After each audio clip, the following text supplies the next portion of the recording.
Hello, and welcome to another edition of Interviewing the Legends, brought to you by the Publicity Works Agency, devoted to promoting musicians and authors worldwide.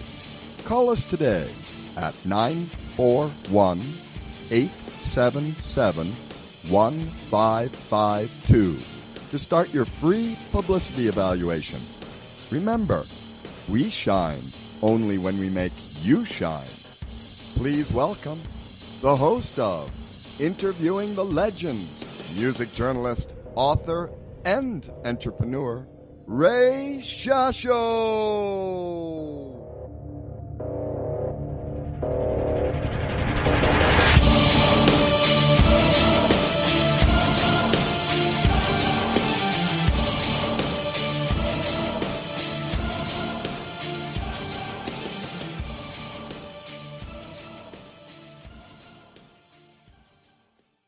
Hello once again, everyone. I'm your host, Ray Shasho, and welcome to another edition of Interviewing the Legends on BBS Radio, brought to you by the Publicity Works Agency. Call us today at 941-877-1552 or email us at publicityworksagency.com. Remember, we shine only when we make you shine.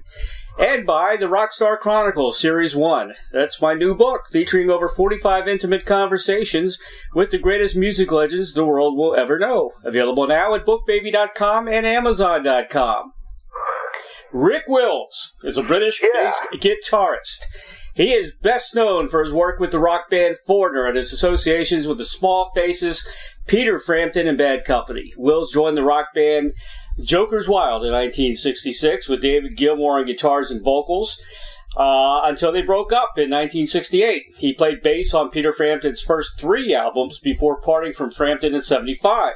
He became the bassist with Roxy Music in 1976 before leaving them and joining the Small Faces in 1977.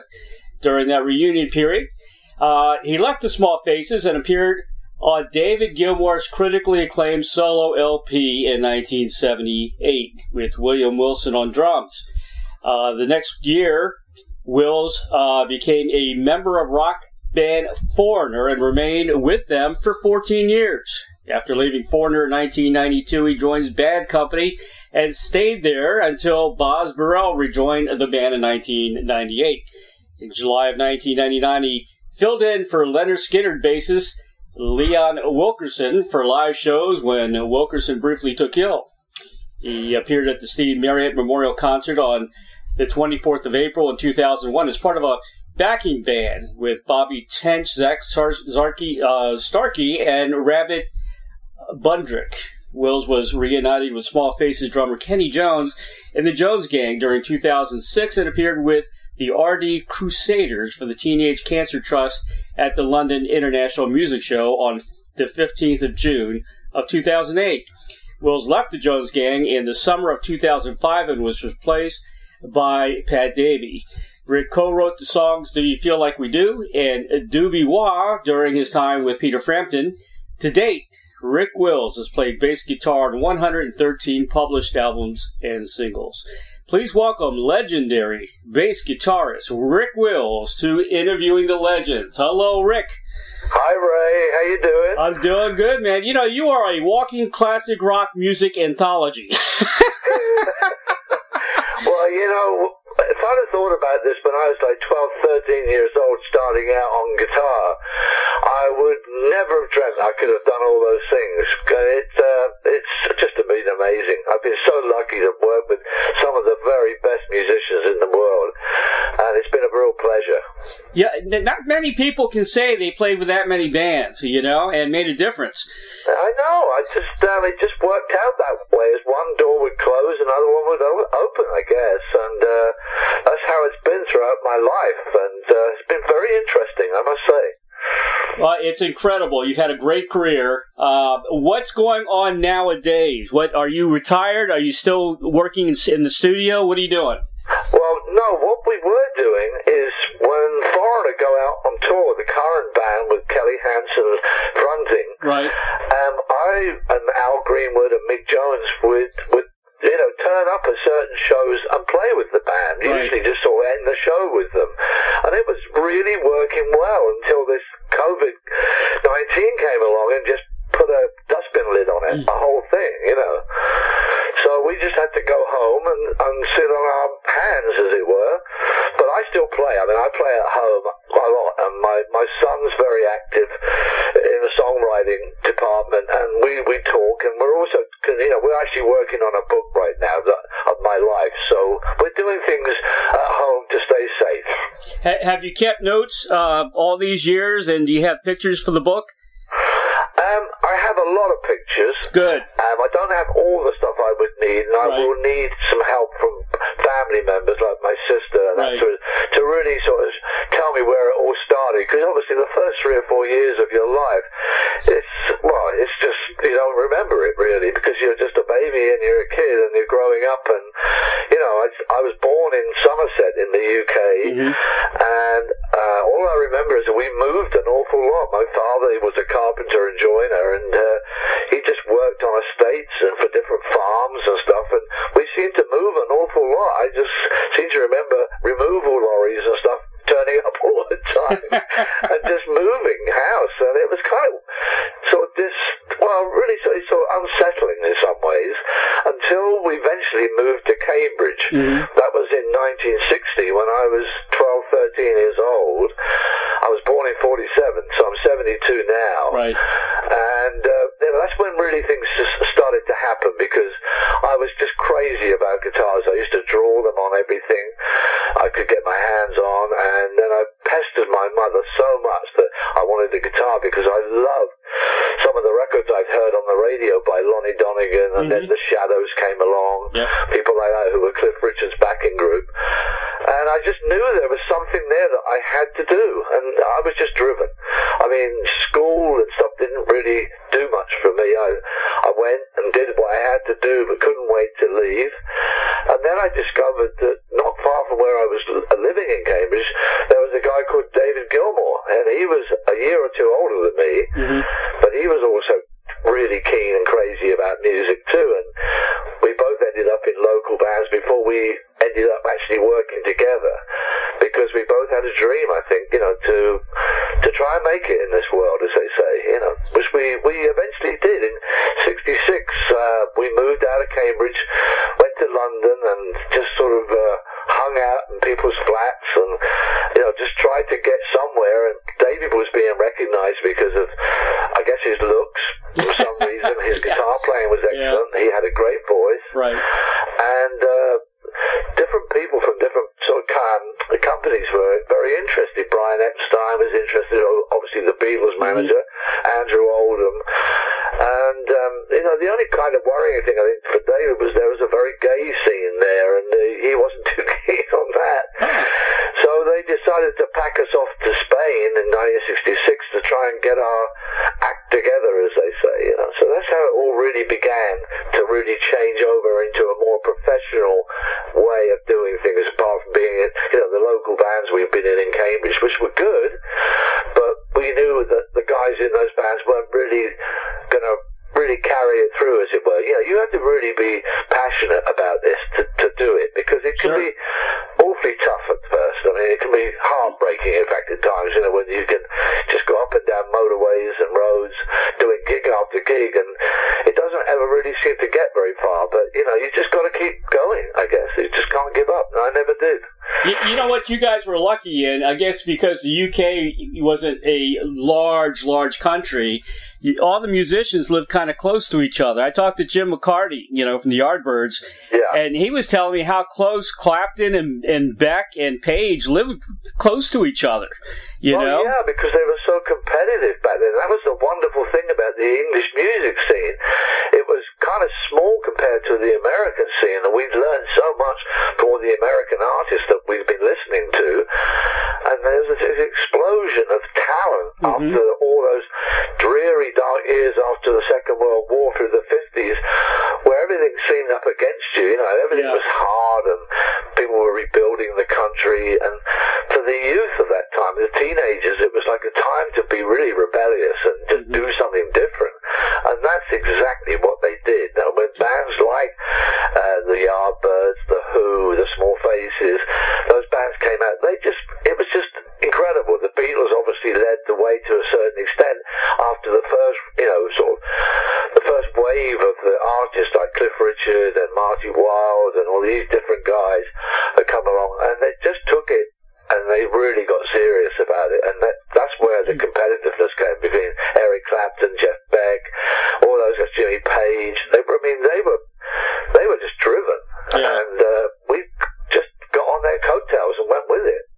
And we thank the Brits so much for bringing the blues back, because it was just about dead in the United States. All those artists were kind of forgotten, and the British brought it back, and brought it back into the limelight. We had great respect for the music that those guys had made, and showed us, what it took.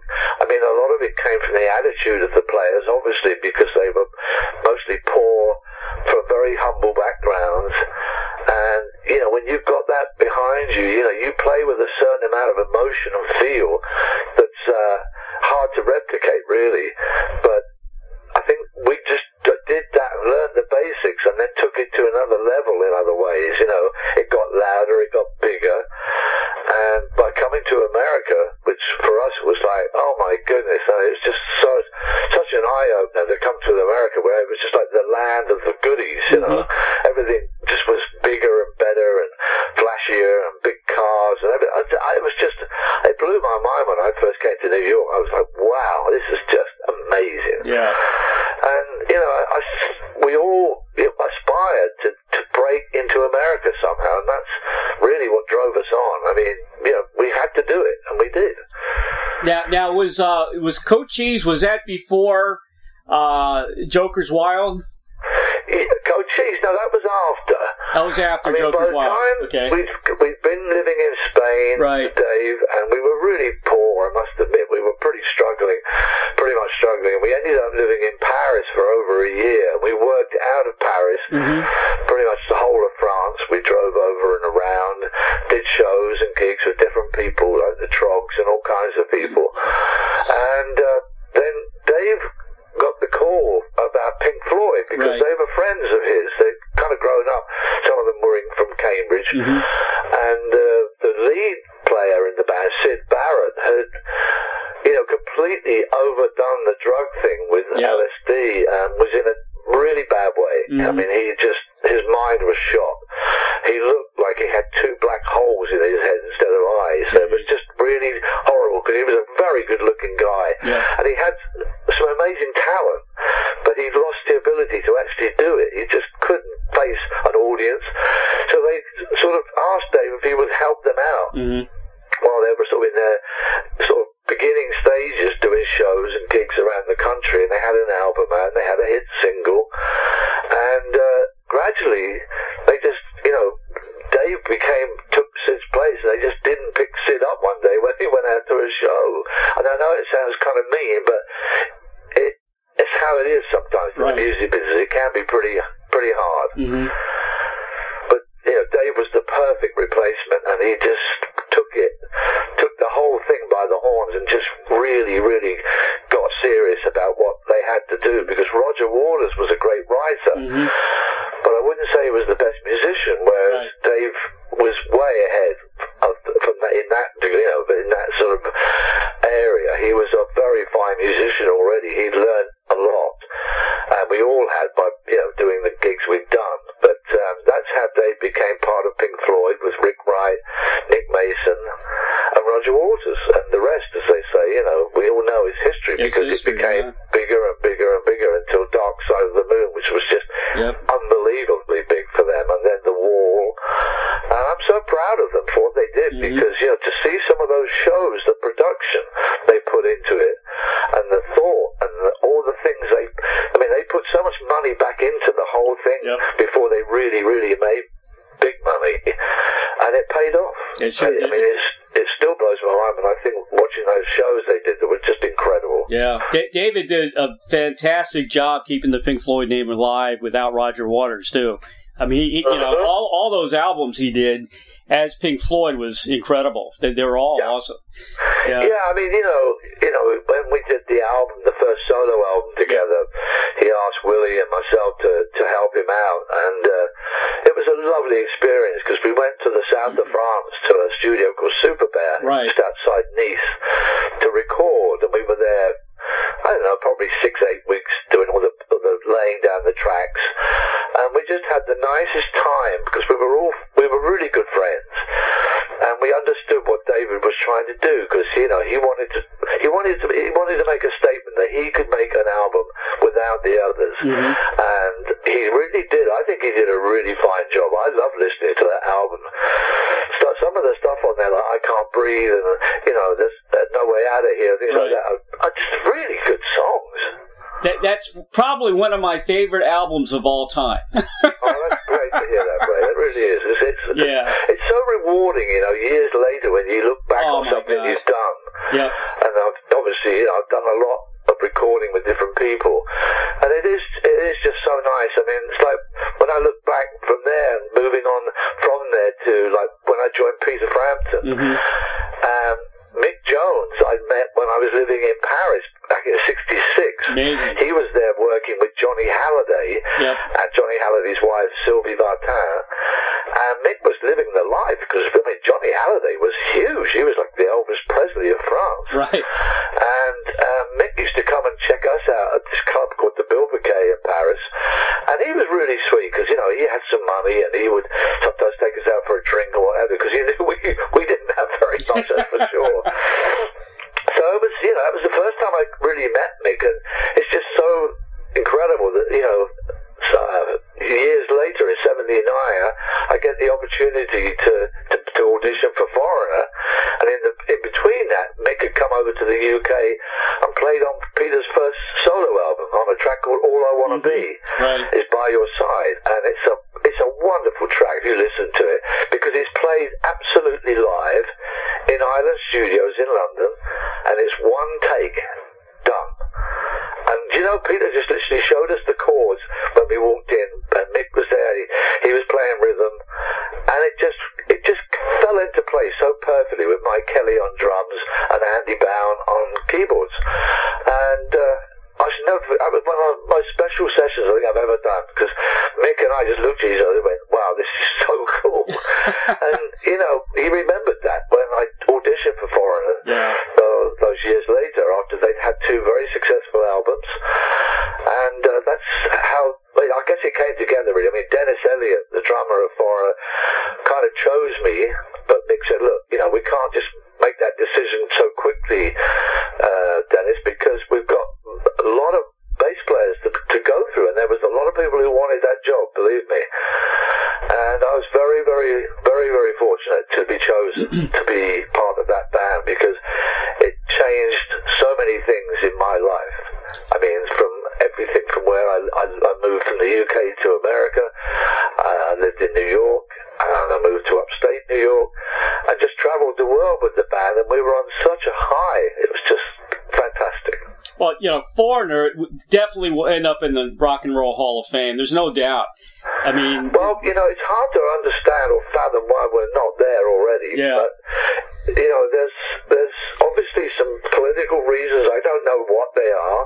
I've never really looked into it or gone into it, but it would be nice to be recognised for what the band have achieved. You'll get there. They did achieve some really momentous things, especially when...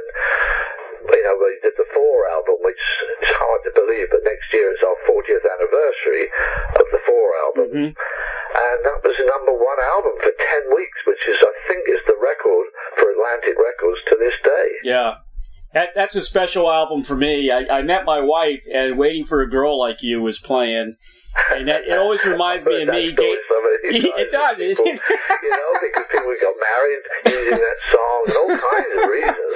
I mean, it's a beautiful song. I remember when Mick and Lou wrote it, because they called me up. It was a Sunday afternoon. I was living up in Westchester County, New York, and Mick had a home up there too.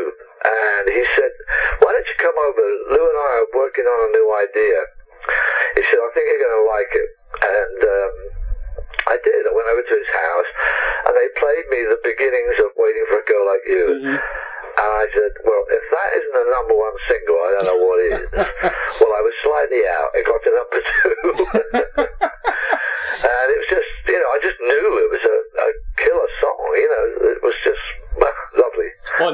the other one that was really popular, kind of like that, was I Want to Know What Love Is, which... I mean, that was another special moment. Again, I mean, Mick had gone very much towards sort of writing things on keyboards at that point, which I'm not sure if Lou was terribly happy with, really, but it did change things for us. I mean, as big as those songs were, both those songs, Waiting for a Girl and Want to Know What Love Is, it changed our audience to some degree. Instead of having a headbanging, rock audience as we were used to because of all the rock tracks that we had done, we had some, shall we say, more middle-aged, elderly people down in front.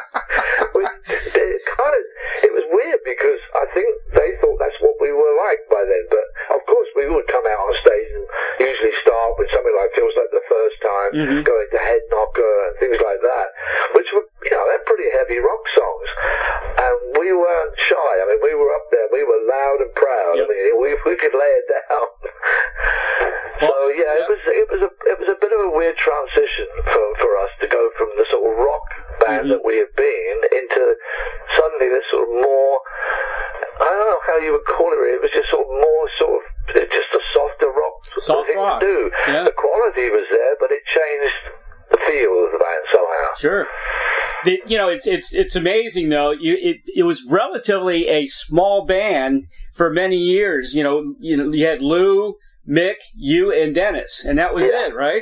Basically. Yeah, well, what happened was I came into the band and started with Head Games. Right. I joined. Right. And the first track we actually cut at the old Atlantic Studios on Broadway in New York was Dirty White Boy, which was just Mick, Dennis, and me, and Lou in the vocal booth laying the track down. That's how we worked. We used to always lay the tracks down with basically the four of us. And that worked really well, while Ian and Al would be in other rooms or other studios in that complex, but working on their parts to put on later, as it were. And we really liked working that way, and we did the album. The album came out, did really well, but not as well as we'd hoped. But I think that had something to do with the album cover, with the girl in the men's urinal. And some people took offense to that, and they didn't like it. So, we had a bit of a problem with that. It was a bit of a backlash. And after we toured that album for, I guess, a year and a half, we went all over the world practically with it. Mick and Lou sat down and I guess talked about the whole situation and decided that they wanted to carry on with just Dennis, myself, Lou and Mick. And it was an awfully difficult decision to make, to ask Ian and Al to leave the band. Yeah. Because, they had such great success up to that point, and it was really difficult to do. That's all I can say. I won't go into any more detail, but it hurt. Yeah. Hurt them, it hurt everybody. But we did it because we wanted to have the freedom to bring in other instruments and other instrumentalists, i.e. like Tom Dolby, who worked on the 4 album with us, people like that, Mark Rivera on saxophone. It gave us a freedom that we hadn't had before. And then when we went out on the road, we would have Mark and Bobby Mayo up behind us, the drums, with keyboards and saxophone and another guitar. It just gave us a more open approach to doing different songs, basically, and that's why it was done. And it worked. It really did work, because the Foreigner 4 album just took off, from the first single, Urgent, into Waiting for a Girl Like You, and then on to Jukebox Hero and Nightlife. All those songs were just, they were just on FM radio all the time, and they have been for 40 years now, I guess. Yeah, they're endless hits. They'll be around forever. Well, we're very, very... I mean, I don't think any of us really realised it would last that long, but it has. And along with a lot of the other bands like Journey and, the Led Zeppelin, Bad Company, you name them. I mean, they're there on the radio every day being played. So our music has lasted very, very, very well. You know what I noticed on a lot of tracks, Ian Lloyd from the Stories does a lot of backup singing on a lot of tracks. Yeah, Ian was a good friend of Mick's, and he was brought in just to really help, sort of flicking up the background vocals when we used to work on them. Right. And Ian was good at arranging some of those parts too. And he's just a really nice guy to have around because he's a good vibe. He's fun, and we just all got on. It was like a family thing, really. And when we worked with Mutt Lange on the 4 album, I mean, he really pushed us hard, pretty darn hard. It took us nearly a year to make that album.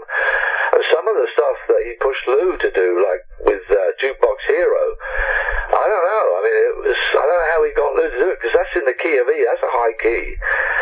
And it was, it was tough, but it paid off in the end. I mean, Mick and Mutt butted heads quite a few times over different directions and things they wanted to do, but Mick, I will say, did win in the end. Yeah, I think he did.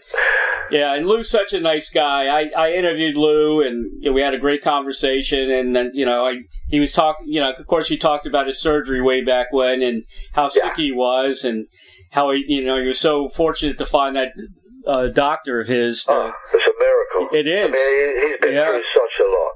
Yeah.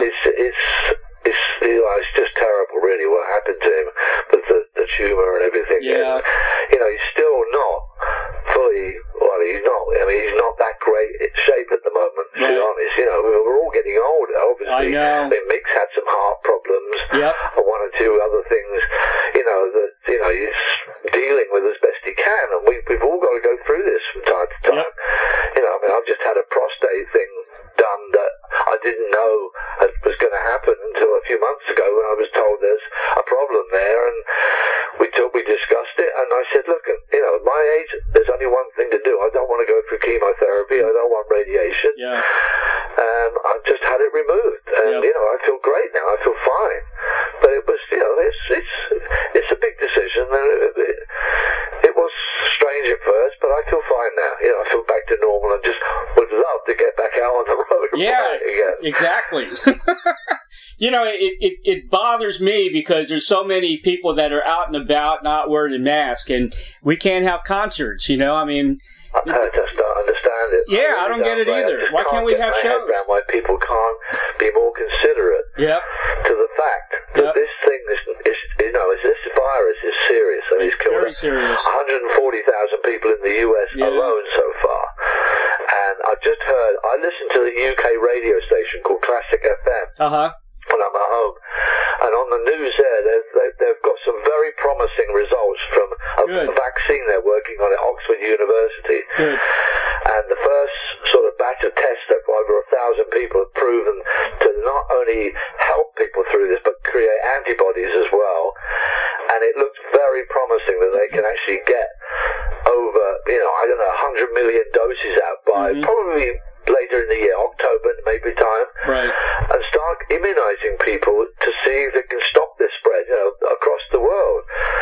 And that's very encouraging to hear that, because people are really silly about going about what they call their normal life and just dismiss this thing, because you really have to be careful. I mean, my wife and I, we do not go into restaurants hardly ever now. We've been to a couple in the last few months, and we didn't feel comfortable. Luckily, my wife's a great cook, and she loves to cook at home. So we mainly, where we live here, we live in a gated community, which feels safe. I don't mingle with other people unless I really, really have to. Right, but, I always wear a mask all the time. Me too. It's been rough not seeing all my grandkids live here. Yeah. And we just have a new addition that makes number 5 for grandkids. So, it's been tough, now that the baby's here, you got to be careful around the baby, So, sure.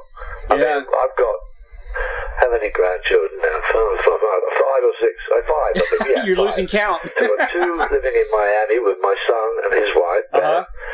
And I've got 3 in the UK, and my daughter lives in the UK, still in Cambridge. And, we don't see them very often because we can't. I know. And Miami's such a hot spot at the moment for this disease that, we're just basically saying we can't take that risk, and we don't want to, because, the last thing I want to do now, well, we've got this slight light at the end of the tunnel, but this vaccine being, brought forward, that the last thing I want to do is get sick and have to quarantine when we could start opening up safely and properly again. I agree. To do concerts and get back to some kind of normality. That's all we can hope for. Yeah, it's just simple things, you know, just to get out, go to the beach. I'm not asking for the moon. I'm just saying, let's be sensible and treat each other with respect. That's what we need to do. Exactly. Rick, I want to talk about a couple other bands. Cochise, I love that band, by the way. You know, I went on YouTube, and you got some great music there. Velvet Mountain. You know, that you got to explain that it's an anthology. Explain that cover, man. Well, you know, B.J. Cole was a steel player, right? Okay. So it was like a country rock band. Right. Right, and we had a guy called Mick Grabham on guitar who had been in a band that, well, he'd also, I mean, he'd been in a band called Plastic Penny that had one big hit in the UK. Right. And Mick and BJ together, they had like this idea for the band. Willie Wilson was on drums, myself on bass, and we had the first singer on the original album we did was called Stuart Brand, then we got a guy called John Gilbert.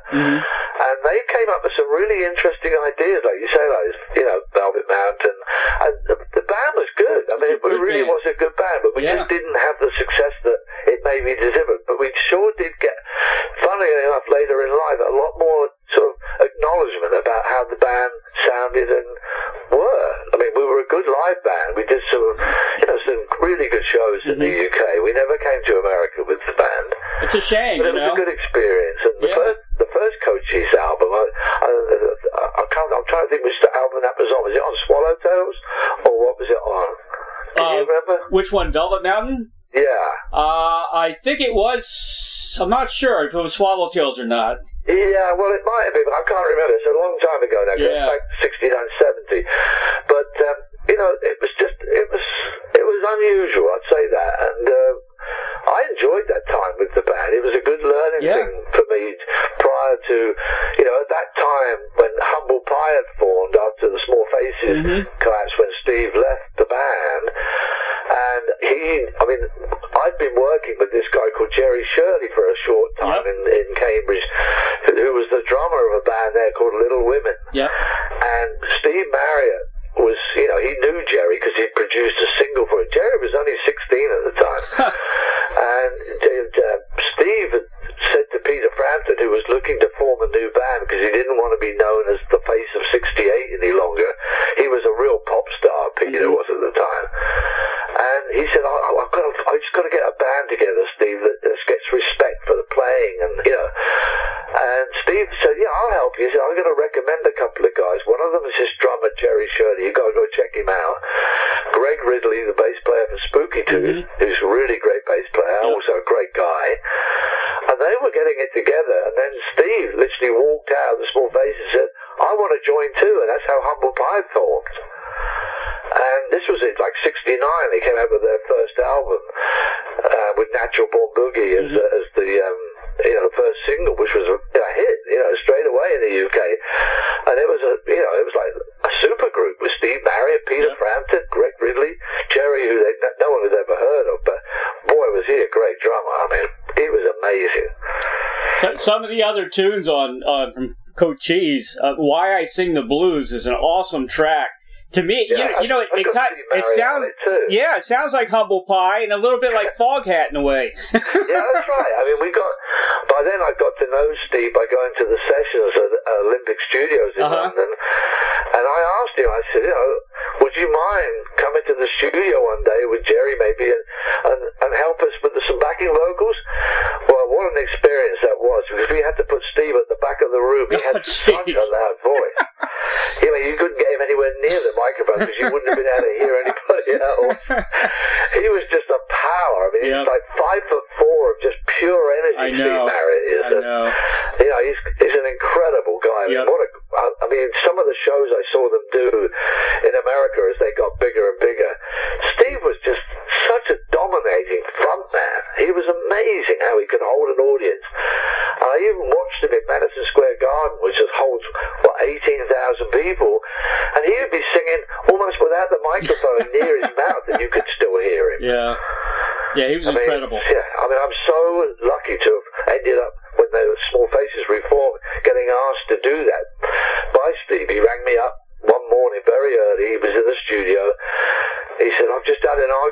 Ronnie Lane, and we need a bass player, Rick, can you come to the studio? I said, but Steve, it's like 5 o'clock in the morning, I can't do that now, I'll come tomorrow maybe, So he said, all right, come tomorrow.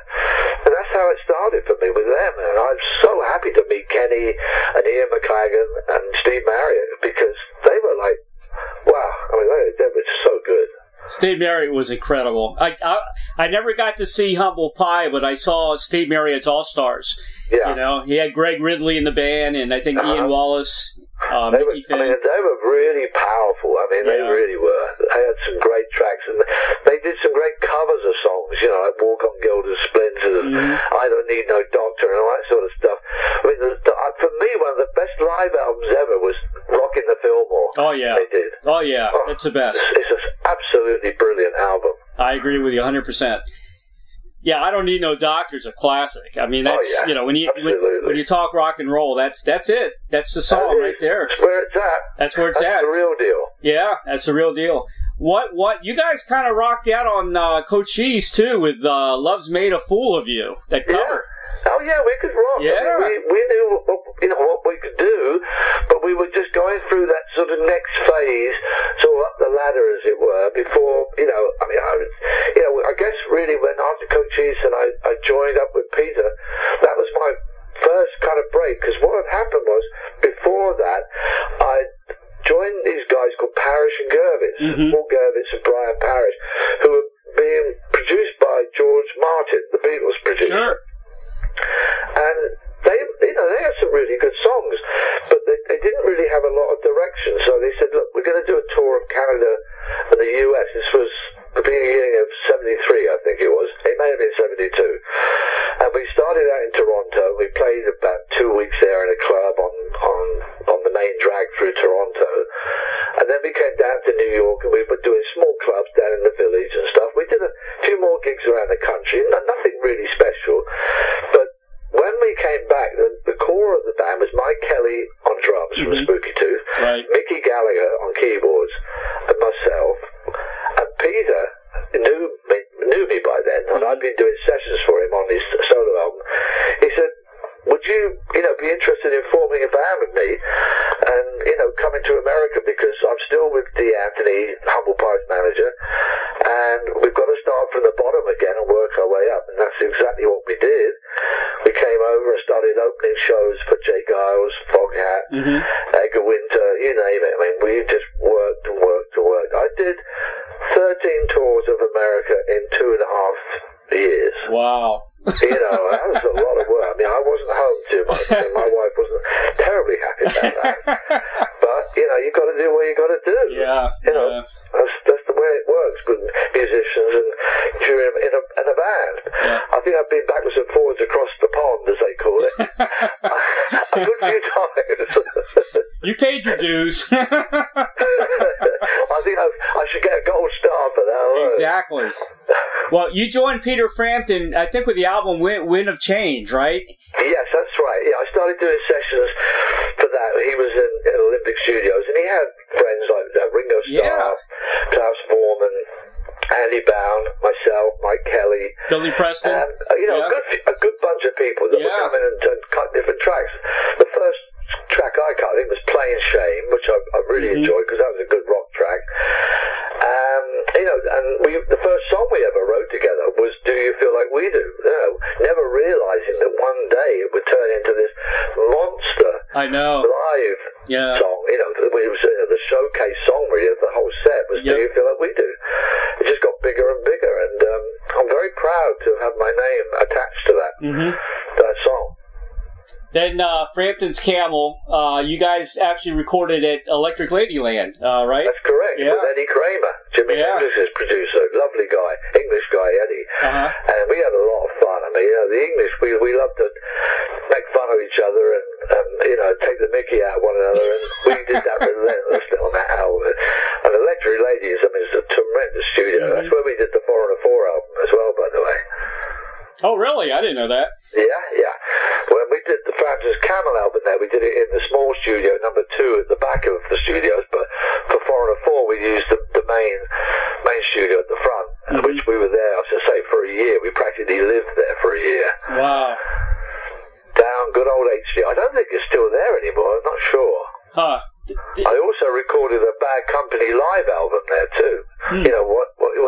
you hear is what you get. Right. I can't remember if that's what its title is. That was with Brian Howard vocals, who recently passed, unfortunately. Yeah. And you co-wrote Doobie Wah, right? Yes. Also. Yeah, well, that was really a nod to the Doobie Brothers. Really, that was the whole vibe about that. Really, we did quite a lot of shows with the Doobies out on the West Coast for Bill Graham. And they were such a nice bunch of guys. Yeah. You couldn't wish to meet nicer people than the Doobie Brothers. And also, they were a great band. Mm-hmm. We did a lot of shows with Poco as well. Mm-hmm. When they were just so good. Their harmonies were wonderful. And Timothy Schmidt, their bass player, of course, now is the Eagles bass player. Perfect fit, an absolute perfect fit. Well, there's more bands. There's Bad Company. It's almost kind of one of the bands I've got to say I got to play with was Lynyrd Skynyrd. When I was in Bad Company, we did an awful lot of shows together because they liked us and we liked them. And so when Leon got, he used to like a drink or two, shall we say, and it got a little bit out of hand, and he would occasionally fall off the stage for one thing or another.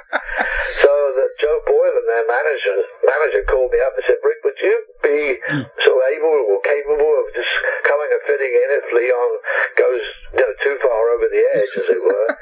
I said, "Joe, just give me a set list and I'll learn as best as I could." Well, that 2 or 3 days later, he rang me again and said, "We want you to come now. He's got to go into rehab." So that's what happened. So I was kind of learning the stuff, listening to it on the plane as I was going over to Denver to join up with them. And that was, a fantastic experience, but it really wasn't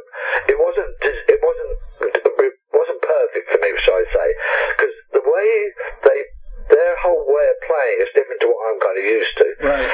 I could play the songs, but I couldn't play it with the same feel that they had. And Leon had learned to play the bass because he was involved in the plane crash that they had been in earlier on in their career. He'd had his hands set in such a way that he played up and down the neck of the bass and always had his bass sort of upright. I don't know if you've ever seen them play, but that's how he used to play. And they wanted me to exactly copy what Leon had done, and I just couldn't do it. It wasn't the way I played the bass. So I think we lasted about 8 weeks. I did 8 weeks with them, and it was great fun. We really did have a blast, and I got to meet lots of really nice people. All the guys in the band were terrific. And then it just came to a point where they knew and I knew that it wasn't really a good fit. Right. And I should really go on to something else, which is what I did, But, for the time being, I'm very proud to say I'm the only English guy who ever played with Lynyrd Skynyrd as far as I know. I just had Artemis Pyle on the show not long ago. He's a character. Oh, yeah. Oh, boy.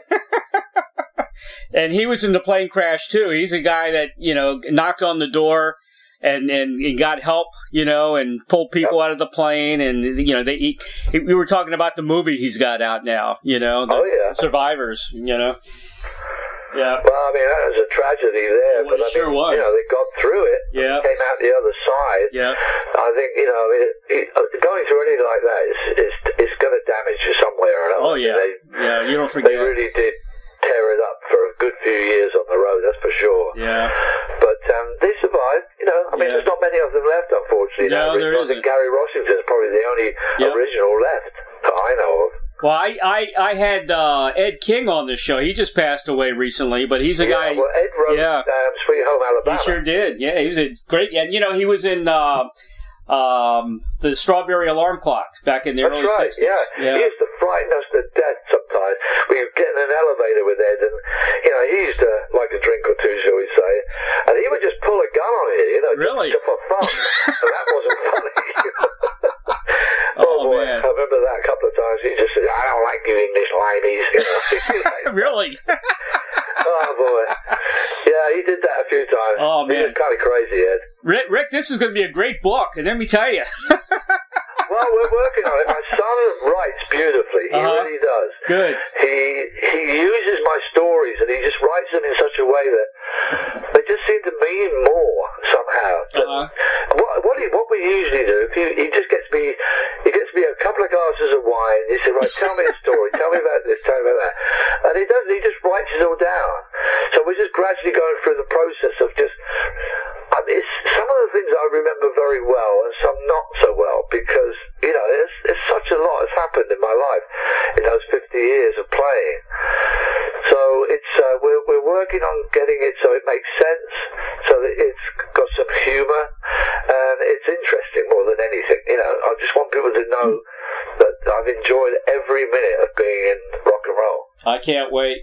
I got to ask you, Lou Gramm told me a story. I don't know if you were with the band at that time, but they stopped at a 7-Eleven, and then they drove 4 hours away, and they left Mick at the 7-Eleven because they thought he was in his bunk because the curtains were closed, and they didn't know he had left. And he had to call. I don't think I was with him when that happened. I don't remember that. It was so funny. It may have been after we, sort of all left the band, because when Lou decided to do a solo album and then go solo, as it were, we brought in a new singer called Johnny Edwards for Unusual Heat. But Dennis didn't feel that it was the right. It just didn't feel the right chemistry, basically. And Dennis said, I'm going to leave.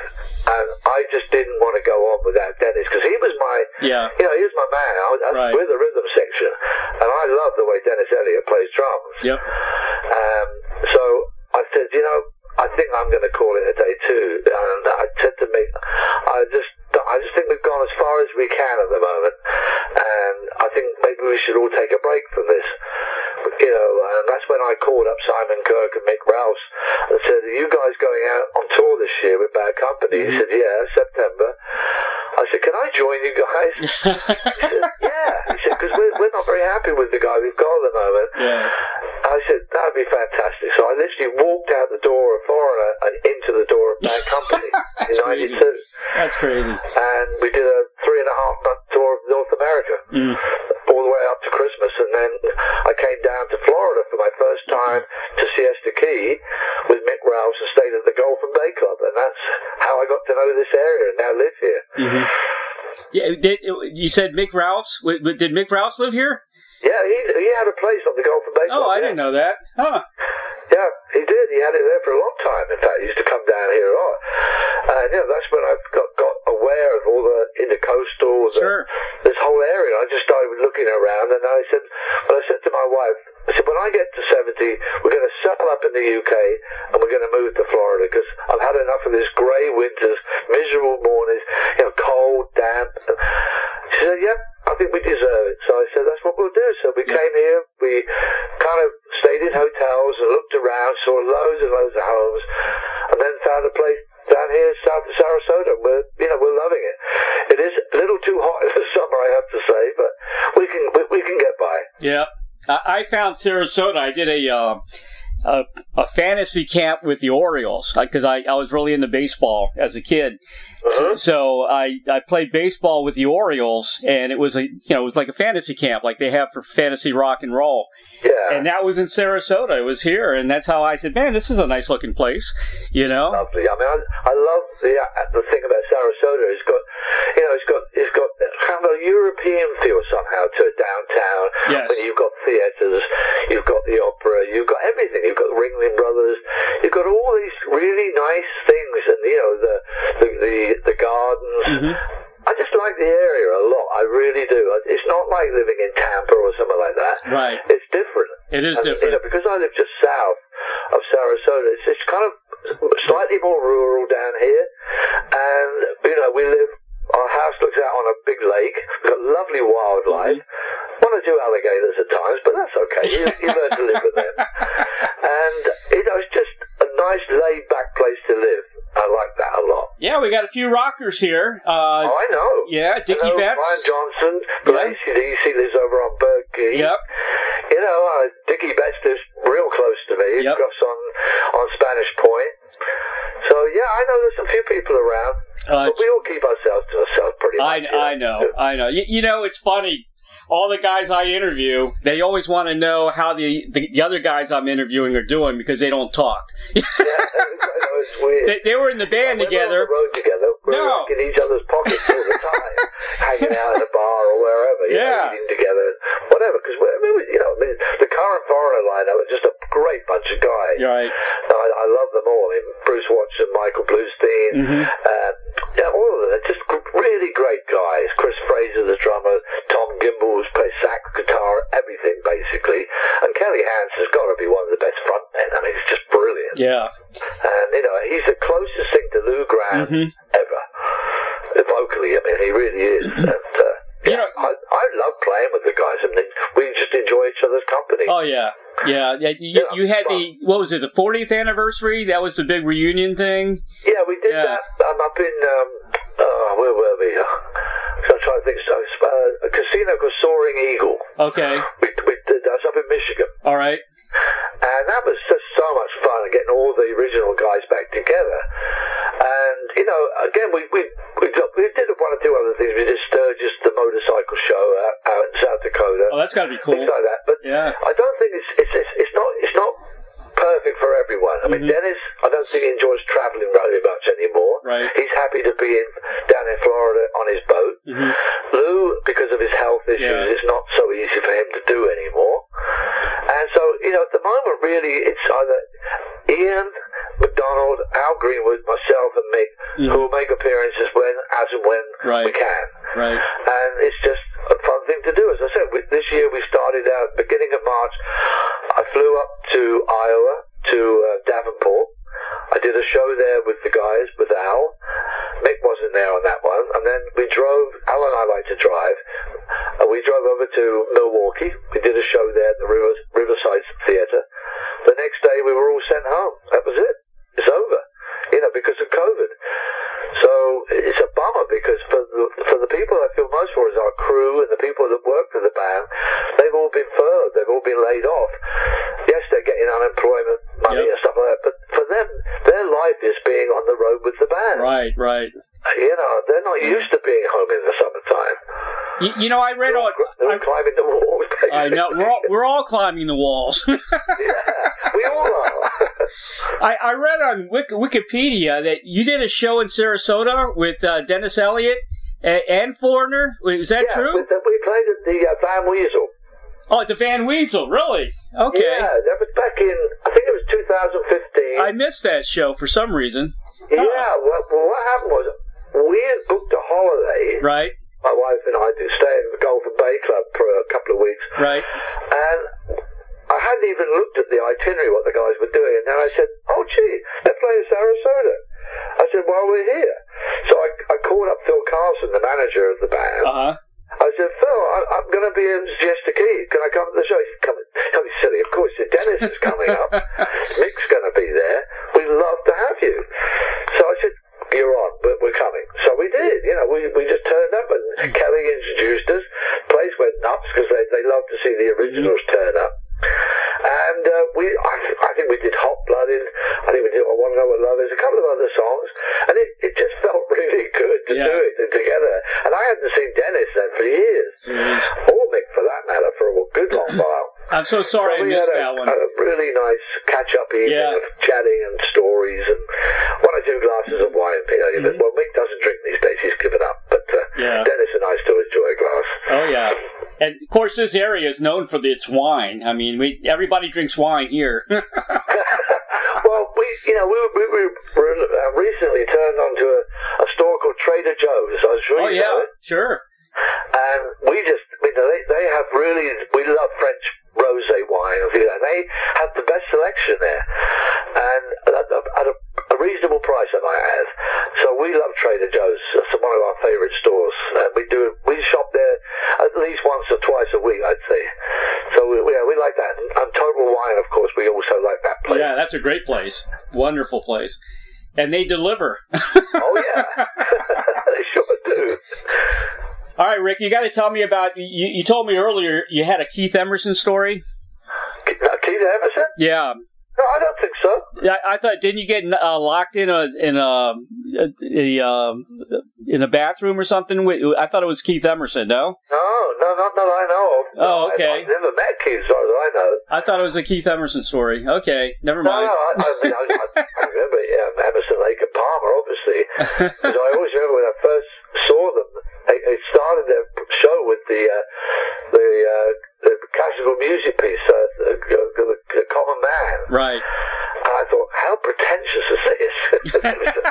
I couldn't believe it. But I actually really liked Greg Lake as a bass player, because he was in King Crimson with Ian. Yeah. And I thought Keith Emerson was a fantastic keyboard player, and all the stuff he used to do with the daggers in the keyboard. But I never liked Carl Palmer's drumming. I always thought he overplayed too much. He never really laid the beat down. He never sort of played one like 4-on-4 like Dennis does. And that was the one person I never really got that band, Emerson, Lake and Palmer. It's just too, I don't know, too weird for me. You know who had the Keith Emerson story? That was Rick Wakeman. He told me I'm going to see it. He would have known. Yeah, he told me next time we talk, he'll tell me about it. The greats of all time. With all the stuff he's done with Yes and all the capes he wore and all that. He's a very flamboyant guy. He is. He's a nice guy. Very funny. Very funny guy. Oh, yeah. Yeah. I mean, he does radio shows himself and stuff. And he's very good. Well, he was on a TV show in the UK, Grumpy Old Men. That's right. Yeah. That's perfect for him. Absolutely perfect. Grumpy Old Men just sums it all up. Rick, here's your final question. I ask everybody this question, and I get some interesting answers. If you had a Field of Dreams wish, like the movie, to perform, collaborate with anyone from the past or present, who would that be? Now, it's tough for you because you played with just about everybody, but... Well, I'd have to say, if I saw Paul McCartney walk out of the Corn, I would probably faint. I've met Paul a good few times now. He's the most lovely guy. But when I'm in his presence, I just can't help but look at him and go, but you're a Beatle. You're a Beatle, man. And I've got to know George Harrison. I've worked, done some things with Ringo. And really, I never met John Lennon. That's the only one I didn't meet. Yeah. But there's something about Paul that I just find he's just super special. I just think he's wonderful what he's achieved. And just seeing him live, I remember when he did Wings. I went to see him at the Hammersmith Odeon in London, and he was doing the I can't remember the song that it started with, but it made the hair stand up on my neck. He's just got that magic about him. I just love him. And he's a bass player. He's a bass player. So there you go. Paul McCartney. I get that a lot. Yeah, well, he's great. He really is. He deserves all the accolades. He's very special. So what's next for Rick? Well, all I can say is, as I say, I am working with my son on the book. Okay. And I'm also trying to come up with one or two ideas for songs. And just keeping in touch with everybody in the band. And this news about this vaccine in England is very exciting for me at the moment, because I want people to go back to doing things in a safe and, sensible way, so that we can all get back to doing concerts again, so that people can get out of their houses and go and have a good time. I've done more interviews now than ever because everybody's at home, and we haven't got anywhere else to go. I know. They want to talk, they want to get back in the field. I know, it's just hardly... One of my favourite little places, dives and bars around here, is Mad Mo's, which is real near where I live. And we used to go in there, 2-3 times a week just to have lunch or something. Sure. We got to know all the waitresses and waiters there. And they were the most lovely people. But this COVID has just stopped it, because it's just taking a risk. And, the band has insurance on us all, because we're somewhat sort of precious, so they say, and they don't want us doing that. They really don't. Yeah. We just don't want you getting sick. Please take care. So we have to. Exactly. Well, Rick, thank you so much, man, for being on the show today. We'll keep in touch. Yeah. As soon as this gets better and things clear up, I'd like to invite you. My wife and I would like to invite you and your wife to dinner around here. That'd be fantastic. I've got your number. Yep. So we'll keep in touch. And as I say, when things are sensible, we'll do that. And I'd love to, spend an evening chatting. That'd be wonderful. Having a nice meal together somewhere safe. Okay, Rick. Thank you so much, man. I appreciate it. You're so welcome. It's been a pleasure. Thanks, Ray. Me too. Bye-bye now. Bye now. Bye-bye.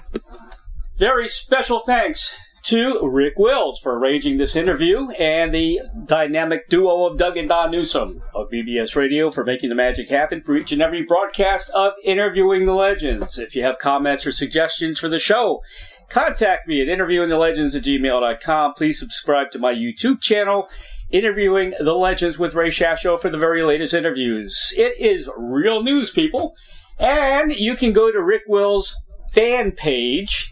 Let me see if I can read this. It's a long address here. www.facebook.com/groups/ and there's a 13160478851852852. We'll definitely post that on my website. But if you go ahead and Google Rick Wills' fan page on Facebook, I'm sure it'll come right up. My new book is finally out, entitled The Rockstar Chronicles, Series 1. It chronicles truths, confessions, and wisdom from the music legends that set us all free. Order yours today on hardcover or ebook at bookbaby.com. Features over 45 intimate conversations with some of the greatest rock legends the world will ever know. And it features the hardcover, which is a collector's edition. This is Series 1, and I'll probably put out about 4. Thank you for listening. Have a great week. Stay safe. God bless you, everybody.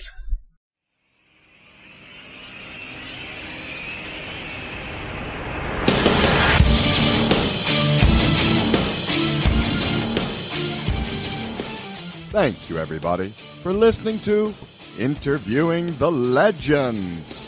Brought to you by the Publicity Works Agency. Call 941-877-1552 or visit us at publicityworksagency.com, specializing in author and music artist publicity plans. We shine when we make you shine. Tune in to Interviewing the Legends every Tuesday at 7 p.m. Pacific Time on BBS Radio, Station 1.